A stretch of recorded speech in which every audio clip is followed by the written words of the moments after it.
Bonjour et bienvenue. Je suis Catherine Marcelny, chef de projet et formatrice à l'EPFL, et dans ce podcast, j'explore différents aspects du management et de la vie professionnelle pour partager avec vous, que vous soyez étudiant ou déjà dans la vie active, des outils concrets pour faciliter votre vie au travail. Aujourd'hui, nous allons compléter cette mini-série sur le recrutement que nous avons commencé avec les 2 épisodes précédents en parlant du CV, cette autre pièce maîtresse de notre dossier de candidature. Nous n'avons à disposition dans un CV que quelques lignes pour résumer et décrire des expériences professionnelles ou estudiantines qui se sont déroulées sur des mois et plus souvent des années. Comment raconter en l'espace de quelques mots toutes les tâches et toutes les responsabilités que nous avons assumées dans nos différents postes ou pendant nos études ou encore dans d'autres milieux comme les milieux associatifs.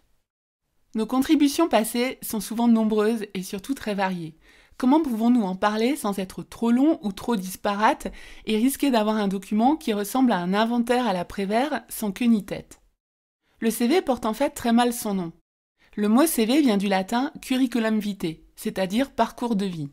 On pourrait donc croire qu'il s'agit de lister de manière exhaustive et chronologique tout notre parcours et faire l'inventaire méticuleux et complet de toutes nos tâches et de tous nos accomplissements.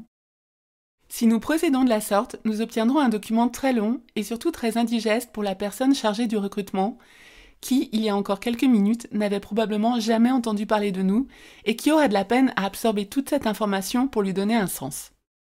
Il nous faut ainsi accepter que le CV n'a pas pour but de raconter notre vie. Il a pour unique mission d'envoyer des informations intéressantes et pertinentes au destinataire qui a ouvert ce poste. Il nous faut donc trier et ne pas chercher l'exhaustivité afin de sélectionner les informations qui auront un intérêt pour cette personne.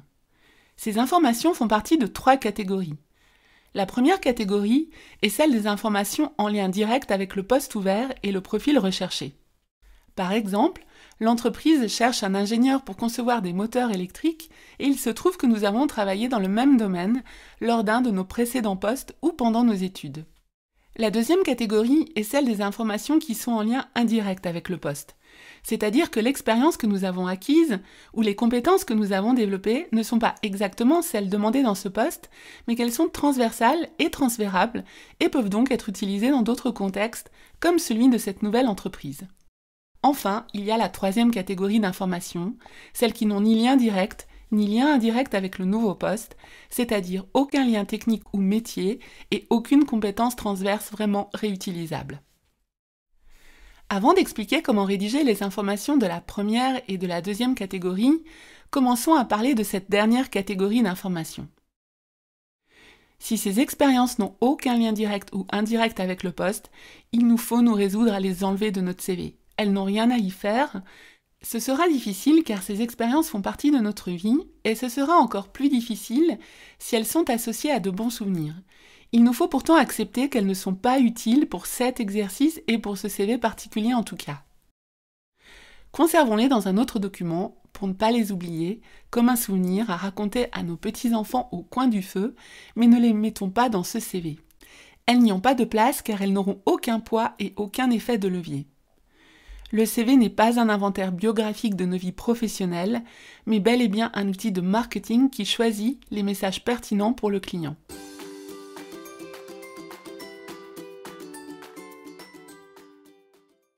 Revenons aux informations de la première catégorie, c'est-à-dire les informations qui sont en lien très direct avec le poste. Celles-ci seront assez faciles à libeller. Nous connaissons bien le domaine, la personne qui nous recrute connaît aussi bien ce domaine. Il sera assez facile d'être compréhensible et clair pour décrire nos actions et nos contributions dans nos expériences ou nos postes précédents. Le niveau de détail technique ou métier de nos descriptions pourrait être assez élevé. Cette personne devrait être très intéressée à nous lire et arrivera probablement très bien à comprendre l'étendue de notre travail. La 2e catégorie d'informations, c'est-à-dire celle en lien indirect avec le poste, est plus difficile à traiter. En effet, nous étions dans un tout autre domaine technique ou métier, mais nous souhaitons mettre en avant des compétences transversales, capacité d'organisation, capacité de communication, capacité de gestion, etc. Par exemple, imaginons que nous avons travaillé à un développement de produits dans une entreprise qui fait du logiciel, mais que maintenant nous souhaitons rejoindre une administration, par exemple un hôpital, pour y développer des services en lien avec la gestion de cet hôpital.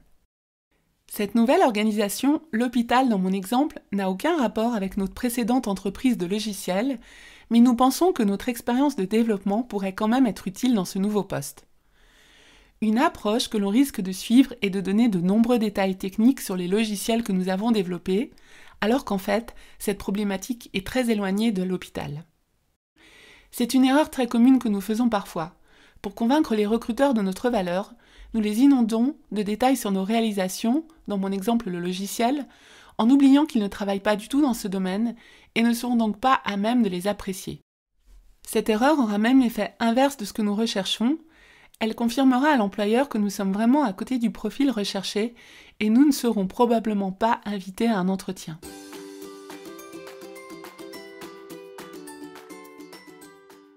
Mais alors, comment décrire cette expérience passée de manière intéressante pour les recruteurs, puisqu'elle n'est pas du tout dans leur domaine? Pour répondre à cette question, je vous propose de réfléchir à ce qui caractérise toute entreprise ou organisation qui veut réussir et rester pérenne dans le temps.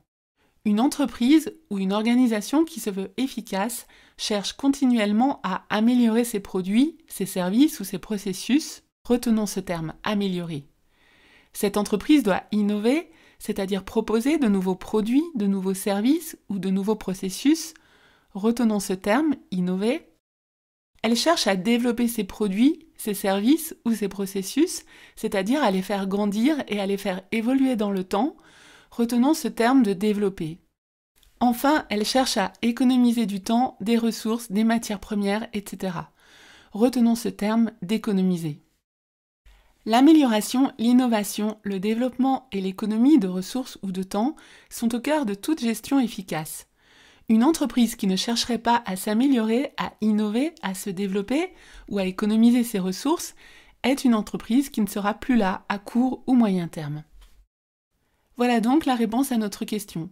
Quand nos expériences ont un lien indirect avec le nouveau poste, nous allons diminuer le niveau de détail très technique et métier et mettre l'emphase sur les améliorations, les innovations, les développements ou les économies.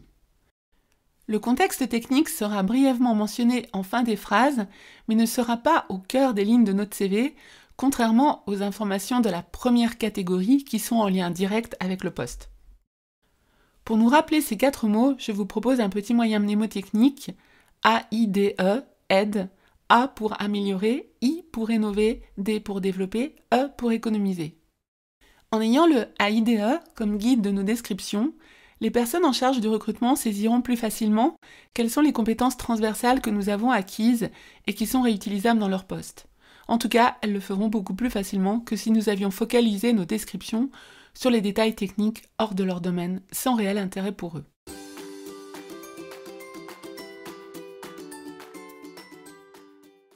Un CV n'est donc pas un inventaire de nos expériences passées. Nous choisissons les informations et les présentons différemment en fonction de l'entreprise à laquelle nous postulons. Ont-elles un lien direct, un lien indirect ou pas de lien du tout avec ce nouveau poste? Comment allons-nous en parler? En mettant l'emphase sur le AIDE ou au contraire sur des détails très techniques? Notre réponse variera à chaque postulation en fonction du poste et de l'annonce. Et c'est bien là un message important de la discussion aujourd'hui. Pour chaque postulation, nous devons réexaminer plusieurs rubriques de notre CV et modifier le libellé de chaque expérience entre le CV destiné à l'entreprise A et celui destiné à l'entreprise B. Par exemple, se résoudre à enlever une information, je sais, ce sera dur, pour A, mais pas pour B. Ou ajouter des détails très techniques d'une autre expérience pour A, mais pas pour B. Ou au contraire, enlever des détails techniques et augmenter le AIDE pour A, mais pas pour B. C'est grâce à cet effort de remanier nos CV à chaque postulation et de les calibrer en fonction du profil recherché et de manière différente entre les entreprises que nous augmenterons nos chances de décrocher des entretiens. Je vous dis à bientôt pour de nouveaux éclairages de notre vie professionnelle et pour partager avec vous des outils qui donnent du sens à notre travail.